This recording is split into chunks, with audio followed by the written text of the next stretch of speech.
안녕하세요. 반갑습니다. 지금부터 강의를 시작하겠습니다. 오늘의 강의는 지난 시간에 이어서 3-3 수레 중계 세 번째 시간이죠. 오늘은 6개 효 중에서 하괴 세효, 초구, 6이, 6-3효를 배우는 시간입니다. 우리 지난 시간에 뭘 배웠죠? 지난 시간에는 수레 중계의 관련이 있는 트롯 가수, 그 다음에 그 상징성을 가진 사람들의 운세, 그리고 괴사, 상사를 배웠었습니다. 오늘은 6개 효 중에서 초효, 2효, 3효까지를 배우는 그런 시간입니다. 자, 우리가 지난 시간에 배운 내용 중에서 제가 혹에 대해서 잠깐 설명을 드렸었죠. 시간 관계상 깊이 있게 얘기를 못했는데 오늘 이 혹에 대해서 잠깐 설명을 드리고 이 강의를 진행하도록 하겠습니다. 먼저 이 혹에는 지난 시간에 말씀드렸듯이 봉괴, 지괴, 혹괴, 밑에 세 개는 있으면 제해두고요. 자, 봉괴는 말 그대로 현재 이 봉괴죠. 이게 수레 중계가 이 봉괴입니다. 물을 상징하는 관계가 상괴가 되고 우레를 상징하는 징괴가 하괴가 돼서 수레 중계죠. 그죠? 수레 중계가 이 봉괴입니다. 이게 수레 중계입니다. 지괴는 각 해당되는 효가 변함에 따라서 그 전체 괴가 어떻게 바뀌는지 하는 부분을 지괴라고 말씀드렸죠. 혹에는 이 초구와 초효와 상효를 제외하고, 즉 여기 보시면은 여기 상괴가 물을 상징하는 관계입니다. 똑같죠? 수레준입니다.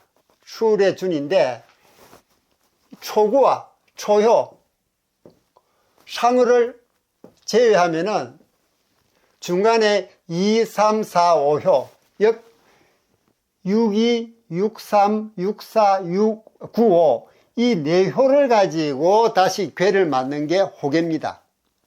자, 한번 만들어 볼까요? 자, 이 6효 중에서 2, 3, 4효가 하괴가 되고 3, 4, 5효가 상괴가 된다고 지난 시간에 말씀을 드렸습니다. 자, 그럼 이 수레 중계를 이쪽으로 가져와 가지고 이 수레 중계에서 초효와 상효를 제거하고 2, 3, 4호를 4개를 하고 이 2, 3, 4호 4개죠. 2호, 3호, 4호를 가져오면 밑에 이래 되죠. 음효, 음효, 음효가 됩니다. 즉 음효, 음효, 음효 3개가 하괴가 되는 거죠. 그 다음 3, 4, 5효를 3, 4, 5효가 상괴가 된다고 했습니다. 자, 음효, 음효, 음효, 양효죠. 음효, 음효, 음효, 음효, 양효. 그러니까 이게 가운데 있는 4개의 효가 2, 3, 4가 4개가 되고 3, 4, 5효가 상괴가 됨으로써 이 괴는 뭐로 바뀌었죠? 위에는 음효, 음효, 양효니까 이게 뭡니까? 산을 나타내는 관계죠. 이게 산입니다. 산을 나타냅니다. 그 다음에 곤이 3개 있으니까 이건 뭐죠? 자, 음효가 3개, 곤이죠. 땅을 나타냅니다. 지. 그래서 이 중계의 혹에는 산지박이 됩니다. 산지박괴. 그러니까 중계가 혹괴가 됨으로써 2, 3, 4호가 4개가 되고 3, 4, 5호가 외계가 됨으로써 산지 밖으로 바뀝니다. 이게 혹입니다.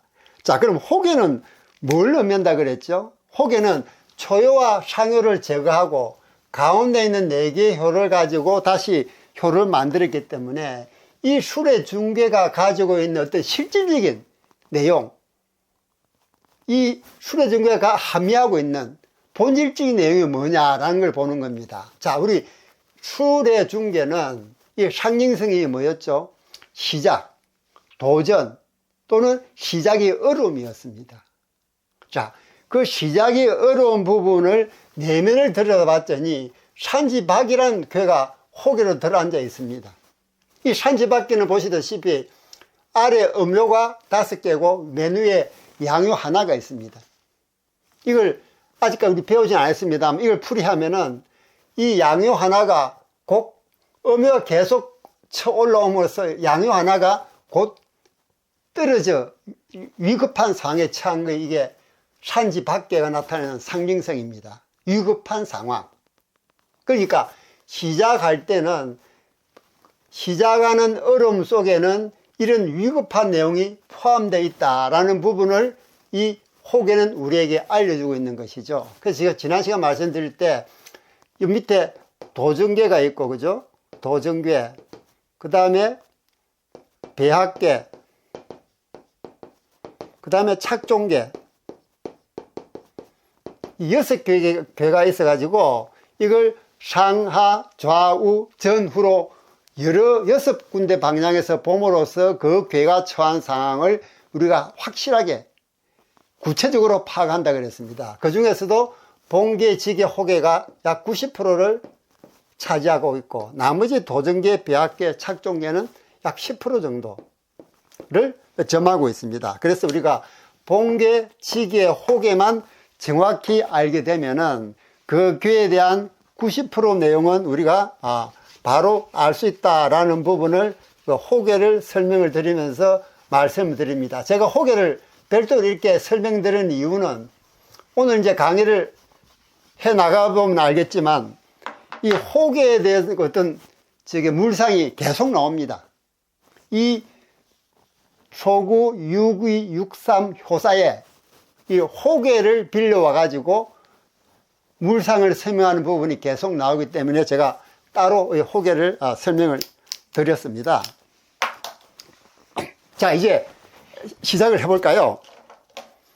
먼저 초구를 한번 볼까요? 초구는 반환, 일거정, 일건후입니다. 적으면요. 자, 보면 초요가 초구, 반환, 이거정, 이건후 이렇게 되죠. 이걸 해석하면은 나아가기 어려워 머뭇거리나 고됨을 견지하면 이롭다. 나아가기 어렵다. 이거 우리 술의 중개가 얘기하는 게 시작이고 도전의 그런 개념이죠. 그죠? 그래서 고됨을 견지하면 이롭다. 어렵지만은 계속 고됨을 유지하라는 얘기죠. 그러면서 리건후, 제후를 세놓은 것이 이롭다라고 얘기를 합니다. 이게 초구가 술의 중개에서 우리에게 알려주고 있는 효사입니다. 그럼 요 이제 초구를 한번 우리가 해석을 해볼까요? 초구를 해석하면은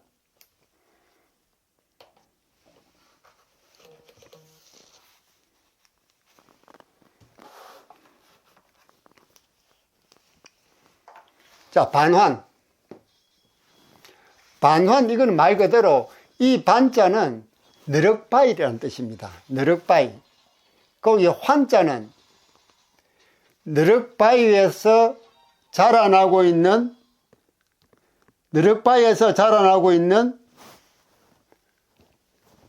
나무, 초목입니다. 그러니까 너럭바위 밑에서 자라나고 있는 이 초목은 새로이 성장하는 나무는 이 너럭바위 밑에서 뚫고 올라옵니다. 그러니까 얼마나 힘들겠습니까? 그 부분을 우리에게 반환이라는 이 효사는 우리에게 알려주고 있는 것이죠. 그러나 환은 그런 초목이 뚫고 올라온 초목이긴 하지만 나중에 크고 나면 이게 멀리서 그 나무 자체가 굳세고 크기 때문에 멀리서 표지로 삼을 수 있는 그런 나무입니다. 어떤 한 방향을 제시해 주는 그런 나무죠. 또 이걸 인간사로 얘기하면 나무가 자라났어. 인간사로 바꾸고 얘기하면은 자라서, 사람이 자라서 사람들을 이끌어갈 리더다. 리더. 라는 부분을 이 환이라는 이 한자는 우리에게 알려주고 있습니다. 나무를 비유했지만 인간사에 대입하면은 사람들을 이끌어갈 리더가 된다라는 부분을 우리가 여기서 알 수가 있습니다. 다음 여기서 이제 초구가 효변하면, 자, 우리 오늘 배우는 게 하괴세효죠, 그죠? 초구, 육이, 육삼이 하괴고, 육사, 구오, 상육이 상괴입니다. 이 상괴는 우리가 다음 시간에 배울 내용입니다. 그럼 하괴 내용 중에서 이 초구 내용을 우리가 배우고 있는데, 이 초구가 효변한다는 얘기는 조금 전에 제가 설명을 드릴 때 봉계, 지괴, 호괴 중에서 지괴에 해당이 되죠. 무슨 뜻이냐 그러면 이 초구를 배우고 있으니까 이 초구가 동한다 또는 초구가 변한다는 얘기를 이 효사는 그 부분을 지금 설명을 하고 있는 겁니다. 이게 움직였을 때, 즉 동했을 때, 변했을 때 어떠느냐 하는 그 부분을 얘기하고 있는 것이거든요. 그래서 반환이라는 이 부분은 초구가 효변하면은, 자, 우리가 지금 이게 하괴를 보면은 양요, 음요, 음요로 되어 있습니다. 그런데 이게 초구가 동하면, 초구가 효변하면 어떻게 되죠? 음요가 되죠. 음요가 됩니다. 그럼 이게 뭘 의미합니까? 음요 세 개는 땅을 표시하는 공계가 되죠. 공계. 땅을 표시하는 공계가 됩니다.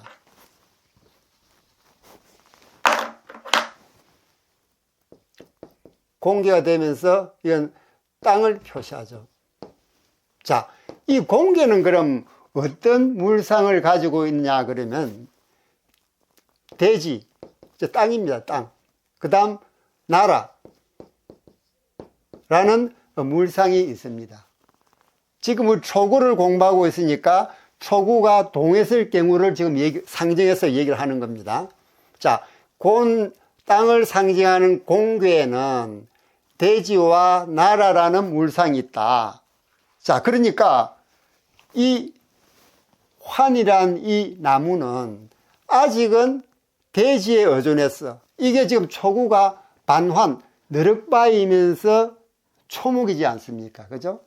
이 초목, 너럭바위 밑에서 자라나는 초목인데, 이 초목은 아직은 대지에 의존해서 자라고 있습니다. 즉, 땅에서 올라와야 되니까요. 두 번째는 또 백성 속에서 자라는 모습입니다. 왜 백성 속에서 자라는 모습이냐? 이 보시면은 이 음요 세 개는 땅을 상징하는 공계입니다. 그렇죠, 그죠? 땅을 상징하는 공계인데 그 밑에 지금 땅 밑에 맨 밑에 양요 하나가 생긴 거 아닙니까? 그러니까 이 징괴에는 제후라는 물상이 있죠. 제후. 그러니까 백성 속에서 있는 제후입니다. 그러니까 제후가 백성 속에 들어가 있는 거죠. 그래서 초구가 효변하면 하계는 대지, 백성을 상나 대지, 나라 또는 백성의 물상이 생겨나는 겁니다. 그래서 이 화는 대지나 또는 백성 속에서 자라나는 그런 모습입니다. 그럼 만약에 이 초구가 효변하면은 전체계는 어떻게 변할까요? 전체계는 초구가 효변하면은 자 양요가 음으로 변했죠, 그죠? 그러면 이제 음요는 하계가 변했으니까 상계를 그대로 가져옵니다. 음효, 양효, 음효. 음효, 양효, 음효. 그럼 이게 물을 상징하는 감개죠. 물을 상징하는 강면이다. 물을 상징하죠. 자, 물을 상징하는 강기가 위에 올라오니까 이 괴는 뭐로 바뀝니까? 수지비가 되죠. 수지비. 수지비계가 됩니다. 수지비계. 수지비. 그럼 이 수지비를 보면은 이거 물을 상징하고 땅을 상징합니다. 땅에 비가 내리니까 땅이 윤택해지죠. 그래서 이 수지비계는 친밀하다는 그런 상징성, 그런 괴를 가지고 있습니다. 친밀하다. 그래서 이 비교가 되면은 상하가 잘 어울리는 그런 친밀한 모습이 되는 거죠. 그 다음에 초목으로 말하면 너럭바위 사이로 이 초목이 너럭바위 사이로 힘겹게 뚫고 올라와 자라지. 그렇지만 그 바위 보를 받습니다. 이를 인간사로 말하면 이 군자가 백성 속에서 함께 동고동락하는 그런 모습이 여기서 나오는 것이죠. 그래서 이 초구는 하괴진은 하괴진에서 초구는 군자인과 동시에 백성 속으로 다 내려온 하나의 제후다. 즉 백성들과 동고동락하는 제후다. 그 이유는 이 곤, 즉 땅을 상징하는 공계 속에는 대지, 나라, 백성이라는 물상이 있기 때문입니다. 자, 두 번째는 이거정입니다. 고듬을 견지하면 이롭다. 그러니까 어려운 가운데서도 고듬을 견지하면 이롭다는 뜻이죠. 이거정. 자, 이거정을 우리가 어떻게 설명할까요? 이거정의 정은 이 정이죠, 그죠? 이거정의 정. 정은 자신 본연의 모습입니다. 원래 자신 본연의 모습. 즉, 이 자신의 본연의 모습, 즉, 군자다운 모습을 잃지 않는다는 것이죠. 군자다운 모습을. 이거는 잃지 않는다는 그 얘기는, 즉, 고듬을 나타내는 부분은 이 상괴감. 그러니까 상괴가 물을 상징하는 감개죠, 그죠? 이 감개 속에는, 감개의 물상에는 뭐가 있느냐 하면 고듬의 물상이 있어요. 고듬. 그래서 고듬을 견지하면 이롭다 하는 부분이 이 물상에서도 그 얘기가 나오고 있습니다. 또 이 하괴진에는 여기 보면은 진은 우레를 상징하는 진괴는 또 제가 제후의 물상이 있다. 제후. 진괴에는 제후의 물상이 있습니다. 제후의 물상이 있으니까요. 진에는 제후의 물상이 있다. 그런데 이 제후는 백성 속에서 좀 하나가 돼가지고 동고동락을 하고 있습니다. 이런 사람을 제후로 세운다 그러면은 결국 초기에, 나라를 세우는 초기에 많은 도움이 되겠죠. 그래서 각 지역마다 만약 이런 제후를 세울 수 있다 그러면은 그 군주의 입장에서는 많은 도움이 된다. 이걸 옛날에는 제후를 세운다라고 얘기를 했습니다만 지금 현대어로 바꾸어 설명하면은 새로운 일을 시작할 때는 좋은 참모를 옆에 두는 것이 유리하다, 이롭다, 이렇게 우리가 바꾸어서 설명을 할 수가 있겠습니다. 그래서 이거는 고듬을 견지하면 이롭다. 이 근우는 제후를 세우는 것이 이롭다 하는 부분이 초구에서 이렇게 설명을 하고 있는 것입니다. 그래서 우리가 초구에서 우리가 읽을 수 있는 것은, 즉 괴사에서 말하는 내용을 초구에서는 어떻게 설명하나라고 봤을 때, 괴사에서 보시면은 원형이정, 크고 형통하고 이롭고 곧다. 하지만 나아가는 바에서도 나가서는 안 된다는 얘기죠. 그죠? 물용유유왕. 나아가는 바가 있어서는 안 된다 했습니다. 멈추라는 얘기죠. 그리고 리건으로 했습니다. 제후를 세우는 것이 이롭다라고 괴사에서 말한 내용이 이 물용유유왕 리건우가 지금 효사 내용 속에 이렇게 풀어서 설명을 하고 있는 것이죠. 첫 단계 초구에서는 지금 보면은 이건우, 리거정. 리거정은 이정하고 대동소이하죠. 이건우는 똑같이 이건우가 나왔습니다. 이것을 볼 때 수레 중개의 초구는 6개 효 중에서 이 초구가 주효가 됩니다. 주요한 효.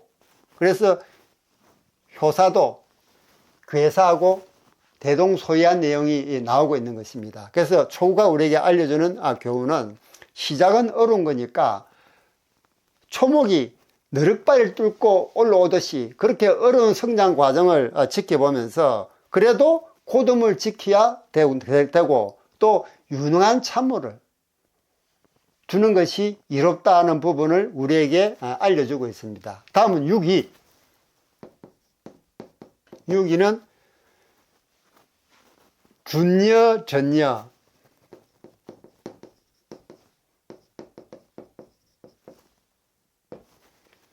성마반여.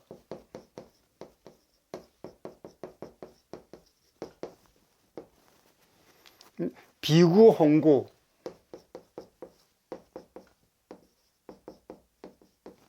여기까지 먼저 해볼까요? 자, 먼저 준여, 전여를 보십시다. 준여, 전여. 준여, 전여는 나아가기 어려워서 머뭇거리나 그 다음 성마반여. 말을 타고도 주저주저 한다. 그런데 이것은 도적대가 아니라 비구, 홍구, 이 도적구자입니다. 도적대가 아니라 결혼을 요청하는 행렬이다.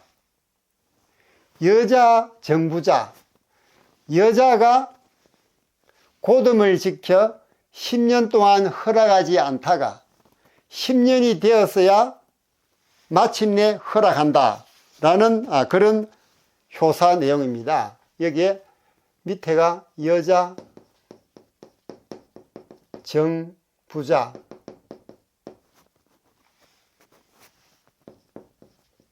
그 다음 10년 내자,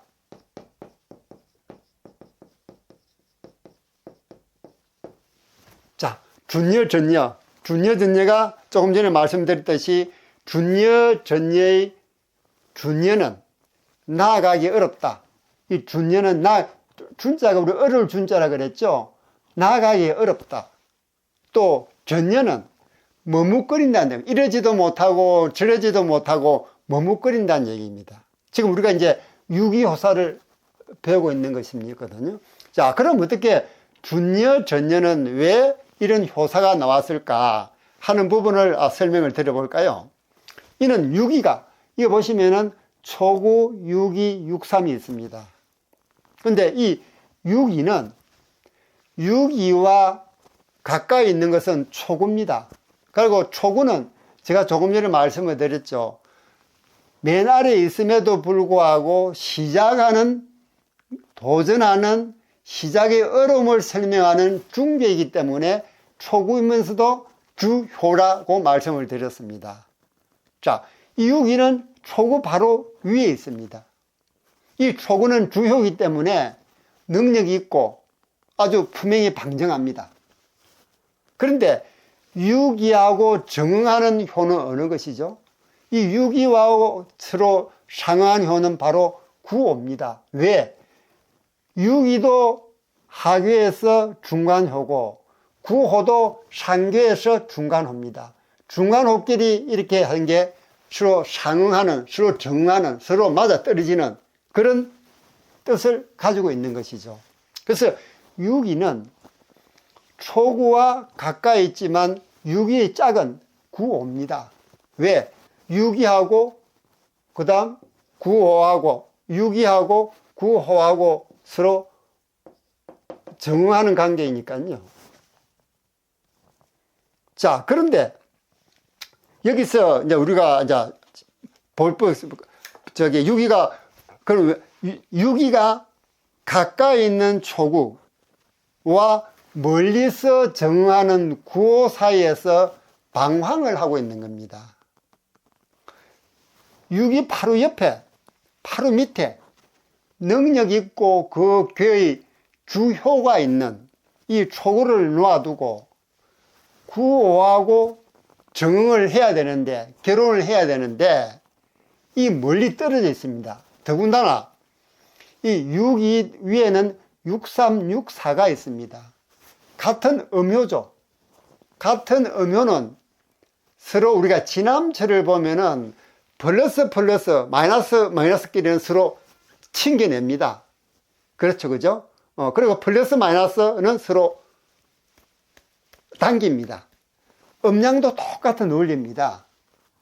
이게 음효는 마이너스 성질이니까, 그죠? 같은 음효이기 때문에 서로 챙겨냅니다. 그래서 유기가 구호를 찾아가려고 그래도 이 6364가 중간에 막아버립니다. 못 가게 막는 거죠. 그래서 유기가 구호로 갈래다 갈 수도 없습니다. 그러니까 유기가 중간에서 더 방황을 하면서 전열을 하는 것입니다. 여기서는 청마반려, 말을 타고도 주저주저 이러지도 못하고 저러지도 못합니다. 그럼 이건 말을 타고도 이러지도 못하고 저러지도 못하는 그 이유는 어디에 있을까요?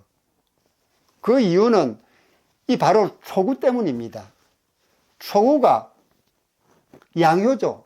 양효면서 제가 이 수레 중계의 주효라고 말씀을 드렸습니다. 그만큼 강력한 것이죠.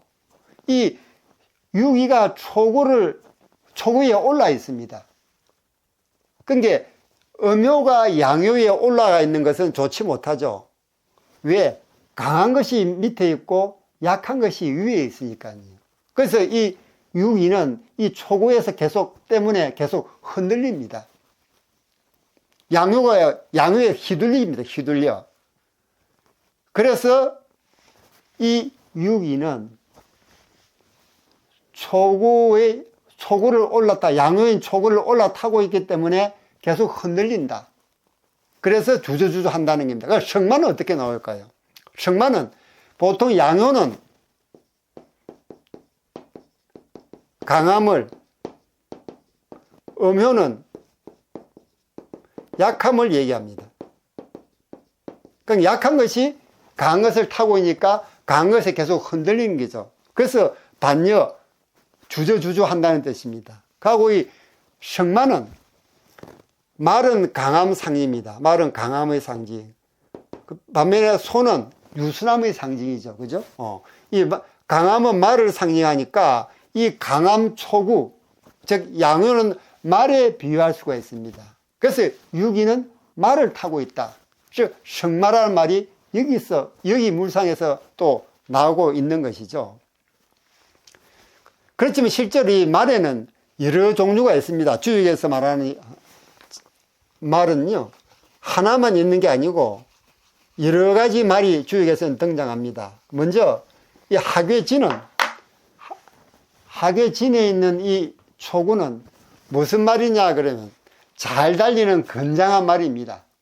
일반적으로 말을 상징할 때는 이 징계를 얘기합니다. 근데 이 감개도 우리 교재를 보시면 알겠지만 말이라는 물상이 나옵니다. 왜? 이 감개 속에도 양효가 들어있으니까요. 그래서 이에서 나오는 말은 어떤 말이냐면 덩줄기가 아름다운 말, 덩줄기가 아름다운 말을 우리 여기서 강계에서는 얘기를 하고 있습니다. 세 번째, 승마반여 다음에 비구홍구입니다.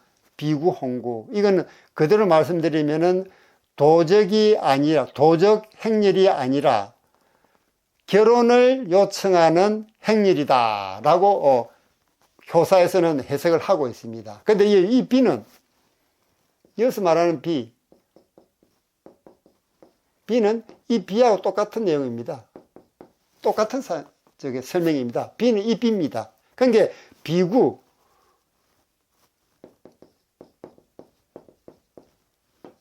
도적이 아니란 얘기죠. 도적이 아니란 얘기입니다. 도적이 아니고 그럼 뭐냐? 홍구, 결혼을 요청하는 행렬이다 라는 부분이 비구, 홍구의 뜻입니다. 그럼 비구, 홍구란 이 효사는 또 어떻게 나왔을까요? 비구, 홍구의 효사를 보면은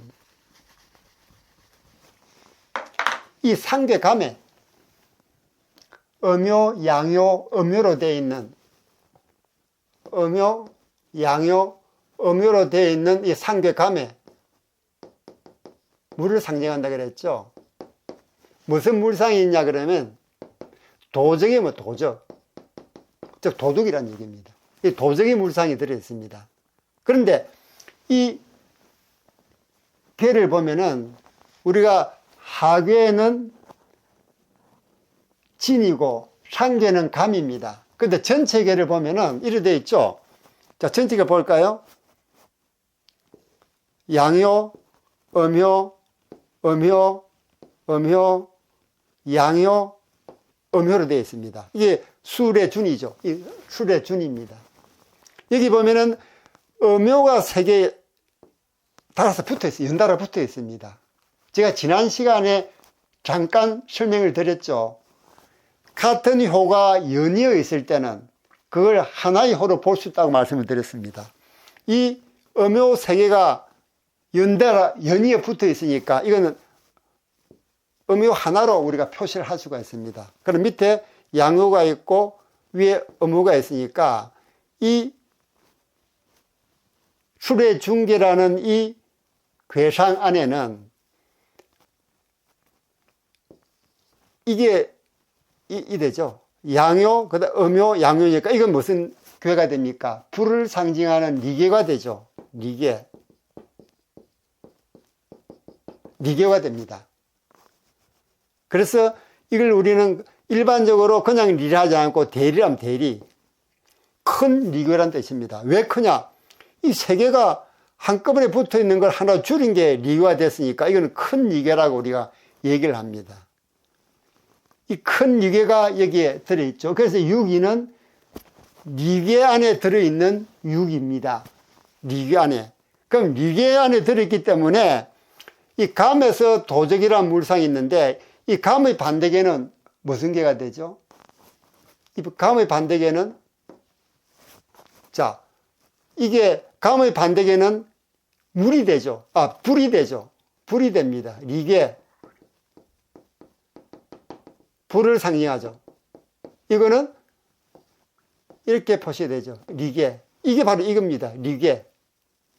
이 리괴가 감계의 반대고 이 감계는 도적의 물상이 있으니까 괴가 반대 괴가 되면 뜻도 반대의 뜻이 나옵니다. 그래서 감계에서 도적이란 물상이 있고 이 괴 전체 초요부터 오요까지가 리괴의 모양을 가지고 있으니까 결국 도적이 아니다 라는 부분이 여기서 나오는 것이죠. 괴상에서 나옵니다. 그래서 비구라는 것은 도적이 아니다 라는 부분을 여기서 설명을 해주고 있습니다. 비구는 이래서 반대괴이기 때문에 반대괴는 효사도 반대되는 물상도 반대되는 내용을 가지고 있다라는 부분을 말씀드리고요. 그 다음에 홍구. 홍구는 결혼을 요청하는 겁니다. 홍구는 어떻게 나왔느냐? 홍구는 바로 제가 말씀을 드렸듯이 유기는 구오와 정응한다 그랬죠. 그래서 정응하는 관계는 결혼하는 관계입니다. 또 서로 사귀는 관계입니다. 그래서 이 홍구는 유기가 구오와 정응하기 때문에 홍구가 나왔고 비구는 조금 전에 말씀드렸듯이 이 리괴는 초요부터 오요까지로 구성된 이 리괴는 이 감계의 반대 계입이고 이 감계에는 도적의 물상이 있으니까 도적이 아니다. 비구, 홍구란 효사가 이렇게 나오신 겁니다. 자, 다음 이제 여자 정부자 10년 내자입니다. 이 부분이 이제 재미난 내용이죠. 여자가 고듬을 지켜 결혼을 허락하지 않으나 10년이 지나서 마침내 허락한다 라고 효사는 해석을 하고 있습니다. 그럼 이 효사는 우리가 어떻게 얘기할 것이냐 하는 부분입니다. 자, 여자 정부자는 여자가 고듬을 지켜 결혼을 허락하지 않으나 10년이 지나 마침내 허락한다라는 그런 뜻이거든요. 여기서 정은 무엇을 의미하냐 그러면은 이 정은 자신의 본분을 잘 지키는 겁니다. 그래서 유기가 힘 있는 초구가 옆에 있지만 여기에 흔들리지 않고 구호를 계속 기다리는 겁니다. 그래서 자기 본분을 지키고 있는 겁니다. 여기서 자는 뭘 의미하냐면요. 우리가 옛날에는 자를 썼죠. 성년식이 마치고 나면은 그 본래 이름을 쓰는 것이 아니라 나이 많은 사람이나 또는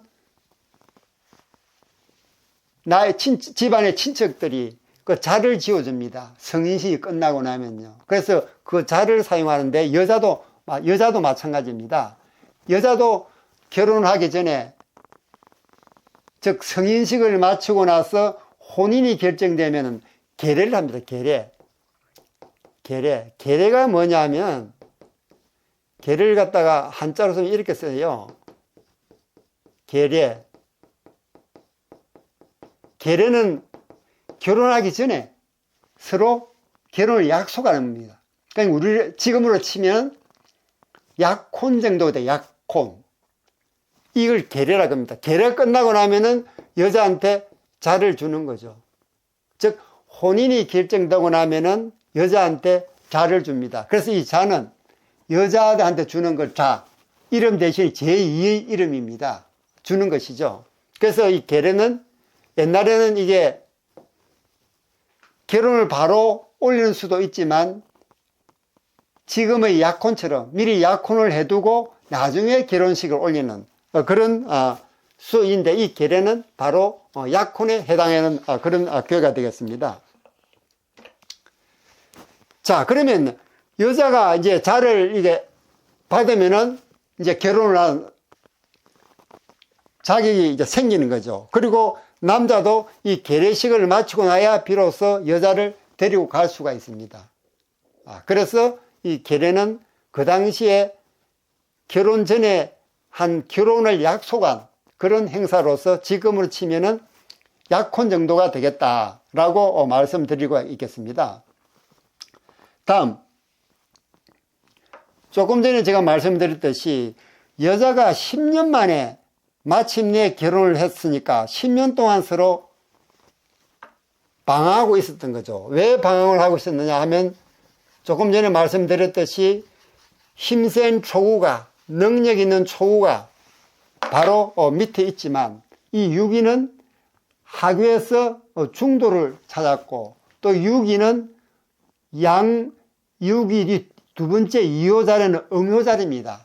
음효에 음효가 왔죠. 음자리에 음효가 왔습니다. 그래서 발음을 얻었죠. 발음도 얻고 그 다음 중도도 얻었습니다. 발음도 얻고 중도도 얻었기 때문에 쉽게 초구에 흔들리지 않고 끝까지 구호를 기다리는 겁니다. 그래서 유기가 발음과 중도를 얻었다. 그래서 고듬을 계속 지키고 있다라고 얘기를 할 수가 있는 것입니다. 그 다음에 이걸 우리 물상으로 한번 볼까요? 물상으로 여자 정부자 10년 내자 하는 부분을 물상으로 한번 보겠습니다. 자, 먼저 여자가 10년이 지나서 결혼을 허락했다라는 10년 내자 부분에 10년을 먼저 볼게요. 10년이라는 말이 어떻게 효사에서 나오는지 한번 볼까요? 우리가 하도를 우리가 역시 또 아직 배우지 않았습니다. 다음 이제 기회가 닿으면 이제 하도를 배우겠습니다만 하도를 먼저 소개를 시켜드리면은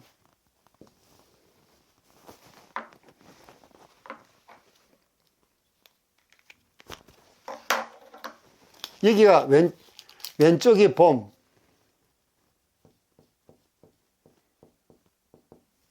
남쪽이 하, 여름이죠. 서쪽이 가을, 북쪽이 동입니다. 우리는 지금 밑이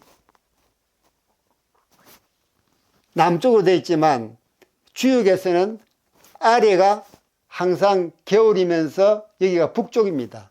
여기가 동쪽, 그 다음에 남쪽, 그럼 서쪽, 그 북쪽이 되죠. 자, 그러면서 이걸 인이 예지신으로 설명을 하면은 봄에는 인입니다. 여름에는 예입니다. 그 다음 가을에는 업니다. 어렵다 할 때 어죠. 겨울에는 지입니다. 알지, 지의 지. 그 다음에 인, 이, 예, 지, 신. 가운데가 믿을 신자가 들어가죠.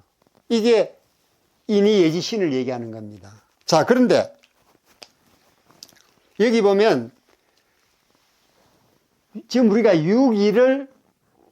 유기호사를 공부하고 있는데, 유기호사를 공부한다는 얘기는, 유기호사 이 내용은 유기가 동하는, 즉 유기가 변하는 것을 전제로 지금 설명을 하고 있는 거라고 말씀드렸죠. 그죠? 자, 그럼 유기가 변하면은 그 효는 어떻게 바뀌나요? 자, 요거는 이제 인, 예, 이, 지, 신 설명을 드렸습니다. 자, 어떻게 바뀌나요? 밑에 양효는 그대로 있고, 그죠? 양효는 그대로 있고, 그 다음에 음효가 양효로 바뀝니다. 음효가 양효로 바뀌죠. 그리고 음효가 있습니다. 자, 그럼 이건 양효, 음효. 이건 뭘 의미합니까? 무슨 개죠? 연못을 의미하는 태계입니다. 태계. 이 태계는 이 서방에, 서쪽에 해당되는 개입니다. 서쪽에. 이 서쪽에 뭐가 있죠? 어가 있습니다. 어렵다는 의미다. 그리고 가을을 의미하죠. 그래서 이 어렵다, 정의롭다, 어렵다 하기 때문에 이 유기의 여자가 10년 동안이나 마음의 결정을 하지 못하다 10년 만에 결혼을 허락합니다. 누구한테 허락합니까? 결국 구오한테 허락합니다. 구오한테. 그래서 이 십자는 여기 보면요. 여기가 이제 그럼 십자는 무슨 관계에 있느냐? 여기가 3, 8. 이게 봄에는 나무가 자라죠. 그죠? 이게 3, 8. 요게 2, 7. 이게 4, 9. 그 다음에 이게 1, 6. 그 다음에 5, 10입니다. 무슨 뜻이냐면 여기 가운데 있는 부분은 신임과 동시에 믿을 신자가 됨과 동시에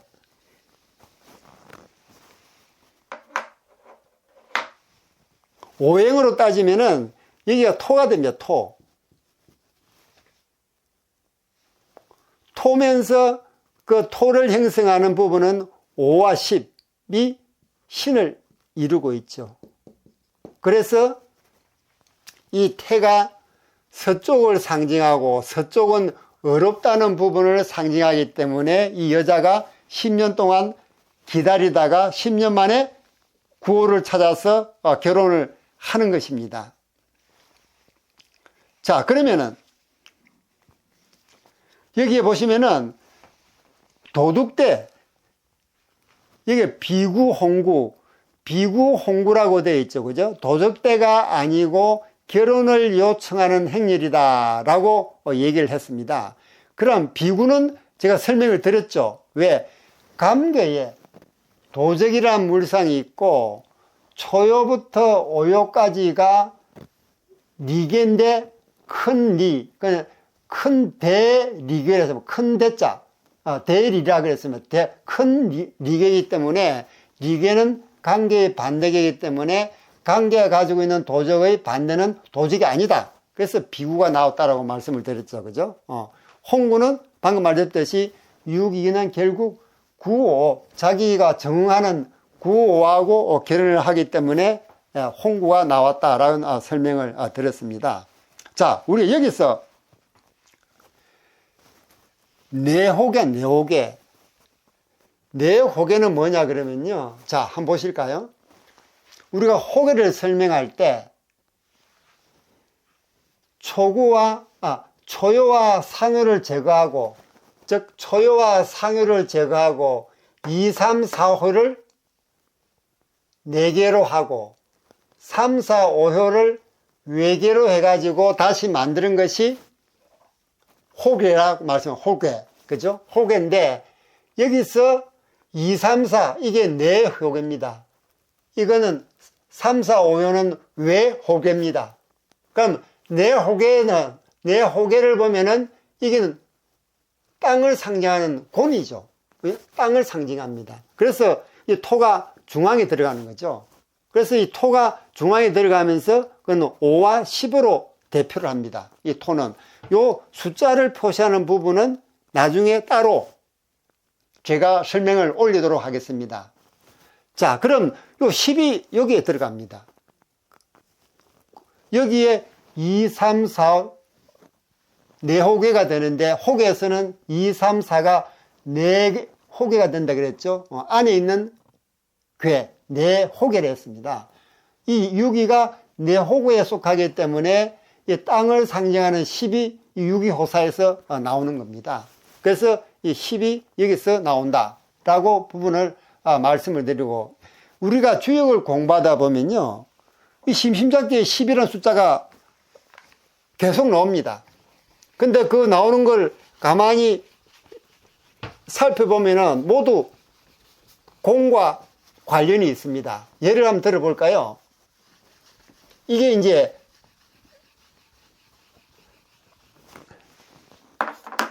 수상이라요, 수상. 그죠? 물상이 아니고 이제 수상을 얘기하는 겁니다. 이 십자가, 이 공계하고 어떤 관계가 있는지, 먼저 산내이가 산내이.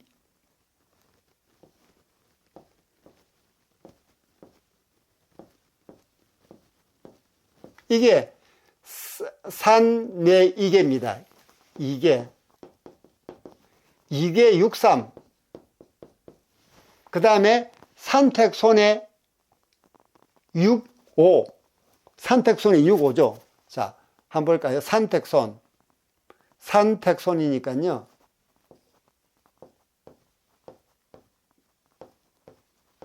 이게 산택손입니다. 송괴.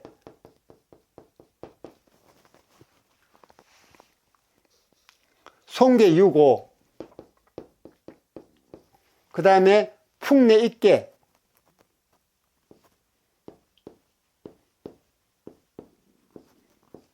이게 풍내 입계입니다. 62. 얘 보면 모두 이 10이라는 효사가 나옵니다. 그런데 자세히 보면은 63이죠. 이게 1, 2, 3, 63 요겁니다. 63. 그 다음에 65. 65 이거죠. 그 다음에 62. 62가 이겁니다. 자, 이 보면 모두 이게 공계하고 관련이 있는 거죠. 이렇게 그 물상이나 그 다음에 수상을 볼 때는 이런 공통된 부분이 계속 나오면, 즉 공계가 10을 상징하기 때문에 10이라는 효사나 괴사가 나오면은 그 괴사나 효사는 반드시 공계하고 연결이 되어 있습니다. 그래서 물상, 그 다음에 수상, 이런 부분들이 우리 상수주역에서는 다 중요성을 가지는 것이 바로 그 이해이기 때문입니다. 자, 이제 여기서 준여, 전여부터 10년 내자까지는 설명을 드렸습니다. 근데 여기에 보면은 재미있는 현상이, 제가 설명을 드리다 말았습니다만 6위가 9호로 올라가지 못하고 막혔기 때문에 10년 동안 주저주저 했었습니다. 왜? 6위가 9호를 만나러 가려고 해도 63과 64가 같은 음욕이기 때문에 중간에서 가로막아 버리는 거죠. 그래서 올라가지 못하니까 주저주저하고 기다리고 있었던 겁니다. 그러면 9호는 6위로 내려올 수 있느냐? 예, 9호는 양효죠. 그리고 밑에 이거는 음효입니다.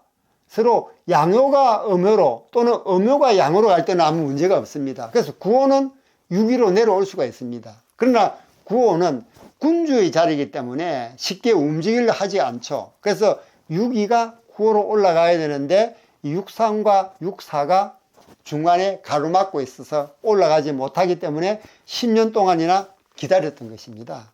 이걸 우리가 주역에서는 상응 방향성 원리랍니다. 상응 방향성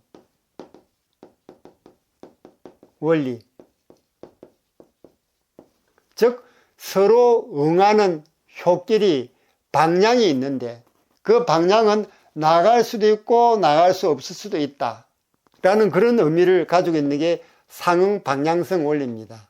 그래서 6위가 9호로 나가지 못하다. 그러나 9호는 6위로 내려올 수 있다 라는 게 바로 상응 방향성 원리면서 이게 음양 원리를 그대로 적용을 한 겁니다. 지금 이렇게 설명드리는 이런 부분들은 앞으로도 계속 주역, 효사, 괴사에서 나올 것입니다. 그래서 이거는 이 결국 상응 방향성 원리는 음양 원리에서 파생된 겁니다. 음양 원리. 그럼 음양 원리는 뭐냐? 음과 음끼리는 서로 배척합니다. 그건 양과 양도 마찬가지죠. 양과 양끼리도 마찬가지입니다. 서로 배척합니다. 그러나 음과 양 또는 양과 음끼리는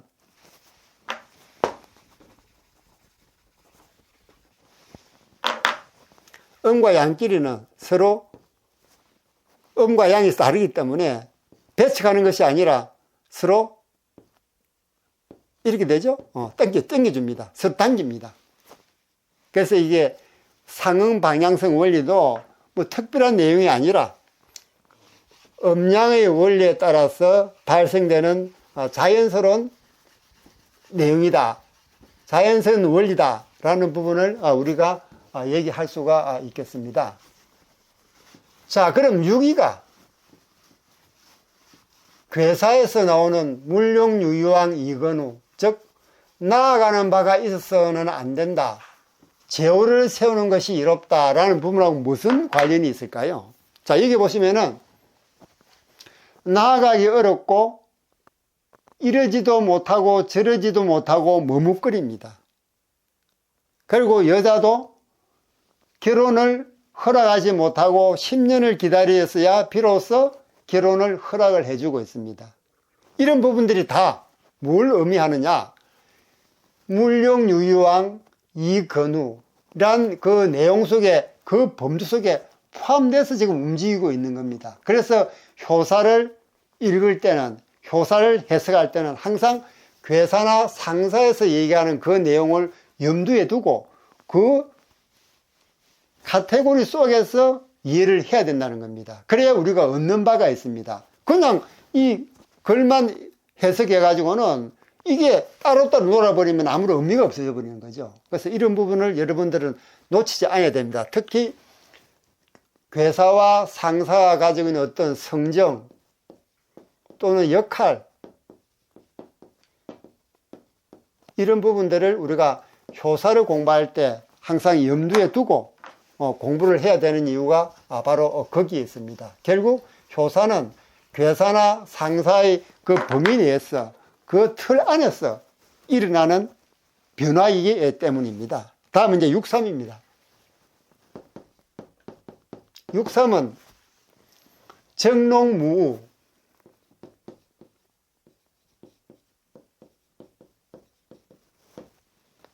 유입우 임중,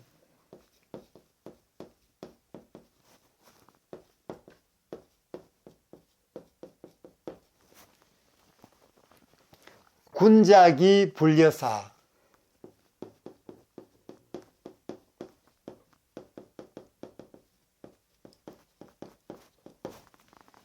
왕인. 자, 이런 효사를 우리에게 알려주고 있습니다. 자, 먼저 정농무를 한번 볼까요? 정농무. 정농무는 뭐냐? 적은 바짝 다가간다는 얘기입니다.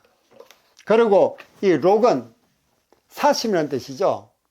그 우는 여기서는 산지기란 뜻입니다. 그러니까 산지기가 없이 사슴을 쫓아가지만 산지기가 없이 사슴을 쫓아가다가 숲을 속으로 들어가려고 한다. 군자는 그 기미할 때 기자입니다. 군자는 그 기미를 알아. 그만두는 것이 낫다고 생각한다. 계속 따라가면 어려움이 생긴다. 무슨 뜻이냐면요. 사냥을 나갔다가 사슴을 발견하고 쫓기 시작합니다.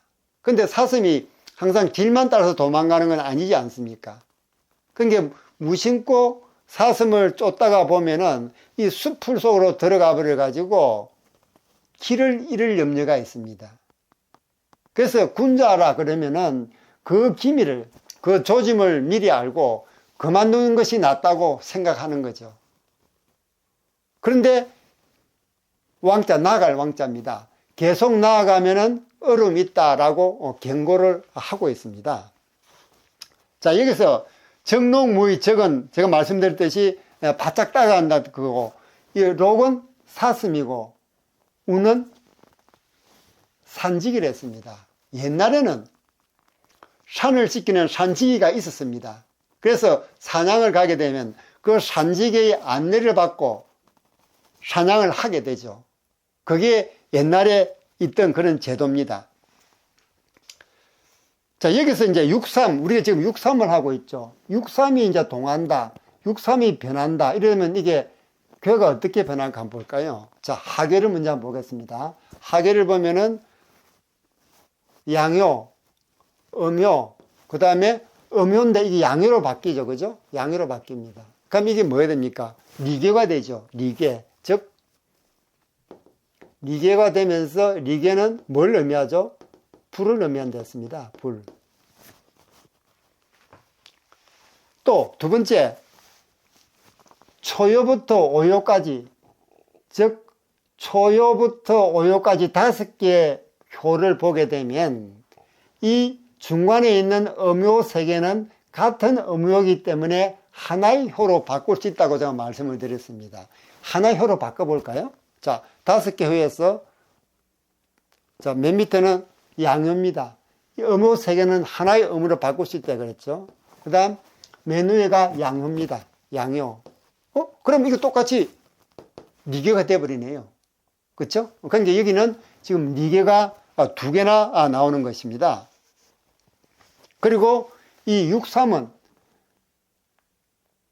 초요, 2요, 3요, 4요, 5요의 중간에 들어있습니다. 그렇죠, 그죠? 3요니까 이 5요 중에 중간에 들어가 있습니다.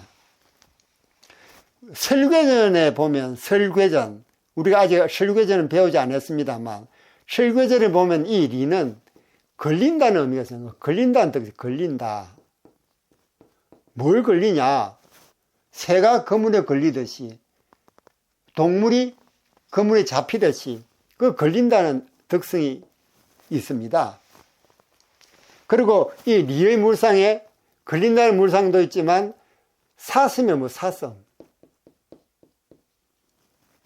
그래서 여기에 사슴이 나오는 것입니다.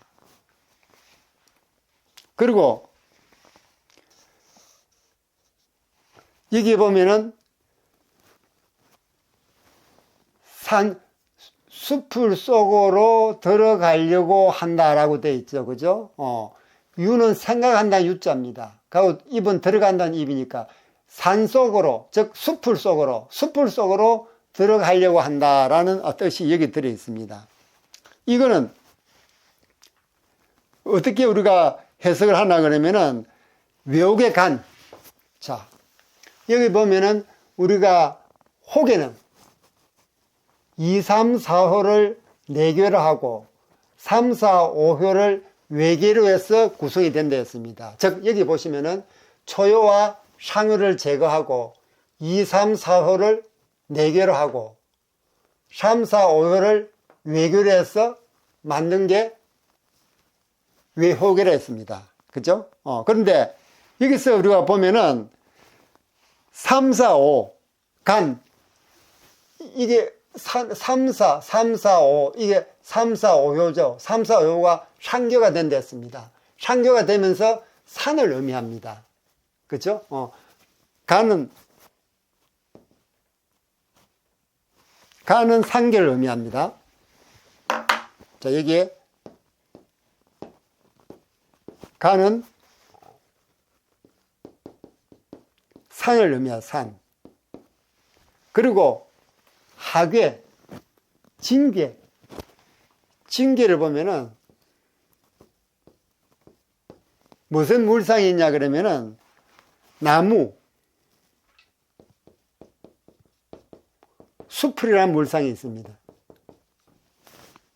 그러니까 이게 보시면은 산이 있고 나무, 수풀이 있으니까 여기 효사, 63효사에 수풀 님자가 나오죠. 그죠?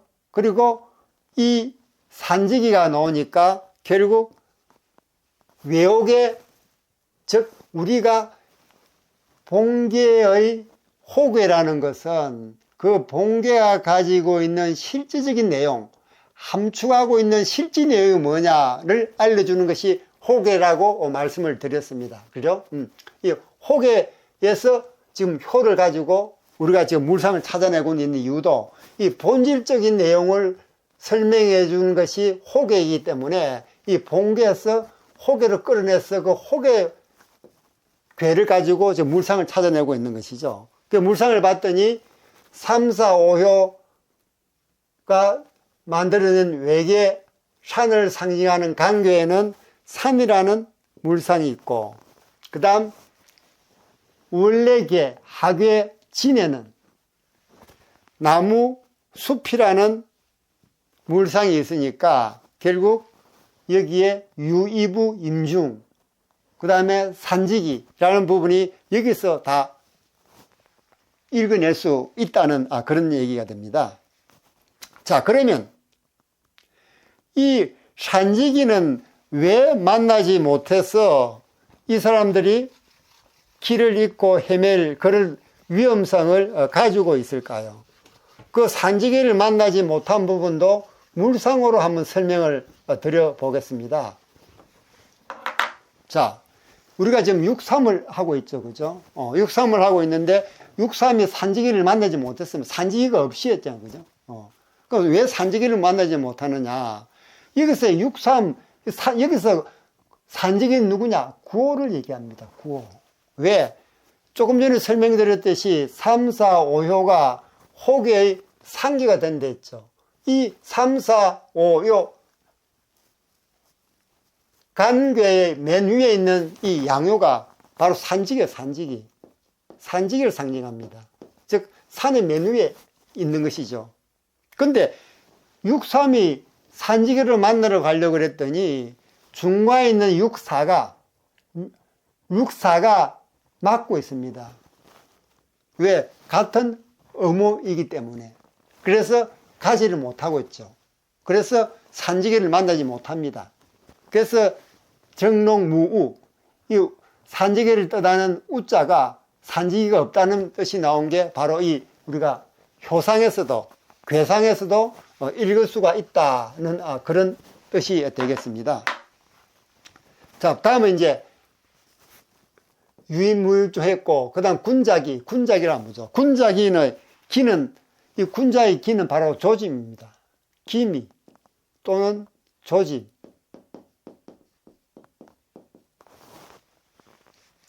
위험을 미리 예견하는 것이죠.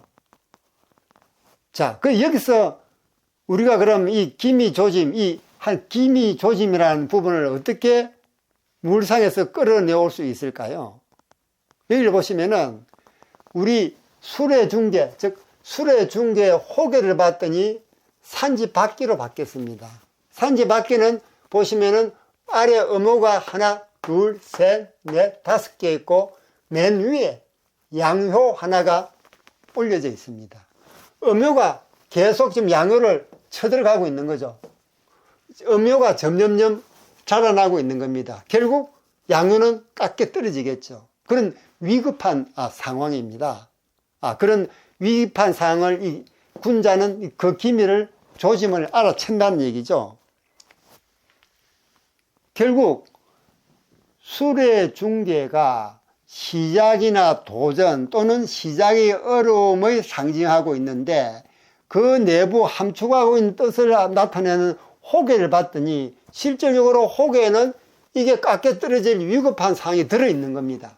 그래서 시작은 조심스럽게 모든 마스터 플랜을 짠 다음에 시작하라 라는 그런 교훈을 6.3호는 우리한테 지금 주고 있는 것이죠. 그 다음에 불려사입니다. 불려사는 불려가 무슨 뜻일까요? 뭐만큼 하지 못하다는 뜻입니다. 이 불려사를 보면은 이 사자는 버릴 사자, 버릴 사자를 이렇게 썼은 겁니다. 그 다음에 불려는 이렇게 쓰죠. 불려사. 뭐만큼 하지 못하다. 버리는 것만큼 못하다. 버리는 만큼 못하다는 얘기는 하지 말라는 얘기죠. 그만두라는 얘기입니다. 그래서 여기 불려사는 효사가 해석할 때는 이게 버릴 뜻의 사자니까요. 버리는 만큼도 못하다. 그러니까 그만둔 것이 낫다는 그런 뜻이 되는 겁니다. 그럼 이 물산을 우리가 어떻게 찾아낼 수 있느냐? 바로 호계에서 산괴가 산을 나타내는 간괴죠. 간괴고 산을 나타내면서 또 뭐가 있느냐? 멈춤의 물산. 이 간괴는 이 간괴죠. 산을 상징하는 간괴입니다. 간괴는 멈춤의 물상이에요. 멈춤. 그래서 불려사, 그만두는 것이 낫다. 버리는 것만큼 못하다 하니까 결국 그만둔 것이 낫다. 그만둔다는 무사는 효사는 바로 호계인 이 간괴에서 나왔다는 겁니다. 이렇게 이 간괴, 즉 호계는 본계와 항상 같이 움직입니다. 그래서 본계, 그 다음에 이 지괴, 효가 변하면서 움직이는 괴, 지괴, 그 다음에 호계, 이 삼두막차는 이 전체 괴, 본계의 90%의 의미를 가지고 있는 아주 밀집한 괴입니다. 그래서 우리가 효사나 괴사를 읽어낼 때는 항상 이 호계를 염두에 두고 읽어내야 되는 이유가 바로 거기에 있는 것입니다. 다음 이제 마지막으로 왕인입니다. 나아가면 어려움이 있다는 그런 뜻이죠. 나아가면 어려움이 있다.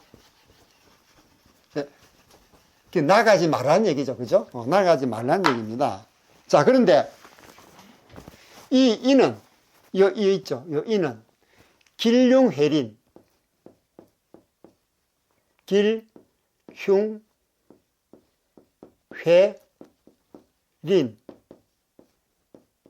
이거 읽을 때는 길흉회린을 읽습니다. 이 끝에 있으니까요. 그런데 우리가 여기서 앞에 읽을 때는 인자를 읽죠.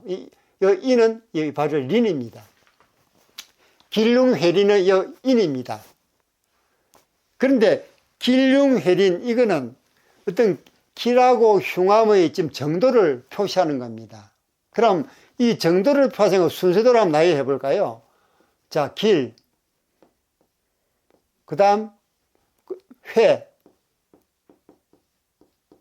그 다음 인, 맨 끝이 흉입니다. 흉하다는 거죠.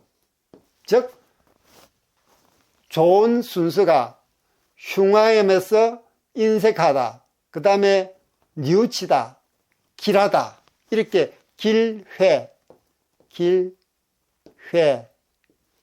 인, 흉으로 변해가고 있습니다. 자, 그런데 요 회는 뉘우치면 길하다는 거 돌아갑니다. 왜? 뉘우치기 때문에. 근데 이는 뉘우치지를 않습니다. 뉘우치를 않으니까 길로 돌아갈 수가 없죠. 결국 이는 뉘우치지 않기 때문에 흉으로 가게 되어 있습니다. 그런데 아직 인의 단계이지 흉의 단계까지는 넘어가지 않았죠. 그래서 인이란 얘기는, 여기서 말하는 인이란 이 주역에서의 인자는 아직까지 흉함에 도달하지는 않았지만 흉함으로 가고 있는 중이다 라고 해석하는 게 적정합니다. 왜? 어차피 이는 뉘우침이 없으니까, 뉘우치지 않으면 길함으로 돌아갈 수가 없거든요. 그래서 이 이는 조금 있으면 흉함 쪽으로 가는데 그러나 아직 흉함까지는 도착이 안 됐다라고 얘기를 할 수가 있겠습니다. 다음, 이게 보면은 물상으로 이제 한번 더 설명을 해볼까요? 물상을 설명하려면 제가 이 간에는 아까 멈춤의 물상, 요 먼저 치워볼까요? 자, 길릉해리는 제가 설명을 드렸습니다. 이는 뉘우침이 없기 때문에 길로 돌아갈 수 없고 흉으로 갈 수밖에 없다. 벌써 흉 쪽으로 치우쳤다. 그러나 아직까지 흉 쪽으로 도착된 건 아니다 라는 부분을 말씀을 드릴 수가 있겠습니다. 자, 여기서 이제 63은 보시면은 63, 64, 9호, 즉 호계의 상계를 구성하는 간괴죠. 그죠? 여기 간괴, 산을 상징하는 간괴입니다. 63은 63, 64, 9호, 즉 호계의 상괴가 표시하는 맨 밑에 부분입니다. 동시에 하계 진계의 초구, 6이, 63의 맨 윗부분입니다. 그러니까 하계의 맨 윗부분이면서 호계 상계의 제일 아랫부분입니다. 그렇죠, 그죠? 그런데 이 하계진에는 대로의 물상이 대로. 이게 진계입니다. 이거 진계 있죠, 그죠? 진계입니다.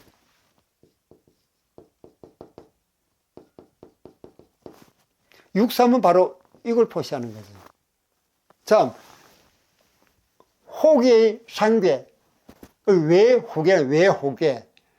호계의 상괴를 왜 호계라고 우리가 얘기를 하고 있습니다. 왜 호계를 보면은 이게 음효, 양효죠.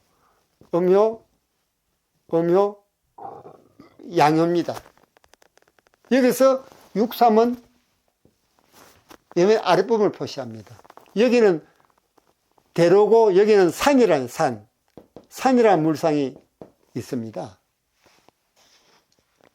그러니까 이 63은 대로의 맨 끝에 맨 윗부분에 있지만 아직까지는 산의 맨 아랫부분에 있기 때문에 산 속으로 직접 들어간 것은 아직 아닙니다. 들어가려고 준비를 하고 있는 거죠. 그래서 우리가 63 효사에서 읽을 수 있는 것은 이 호계의 상괴인 63, 64, 95의 맨 아랫부분이 63이고 또 대로의 물상이 있는 하계의 초요, 2호, 3호에서 맨 위에 있는 물상이니까 결국 63의 위치는 대로에서 벗어나서 산으로 들어가기 딱 직전입니다. 그렇죠, 그죠? 그래서 아직까지 딱 63에서 조금만 더 들어가 버리면 바로 상괴감으로 들어갑니다. 상괴감으로. 이 상괴감은 무슨 물상이 있죠? 이 감은 어려움의 물상이 있으면 어려움.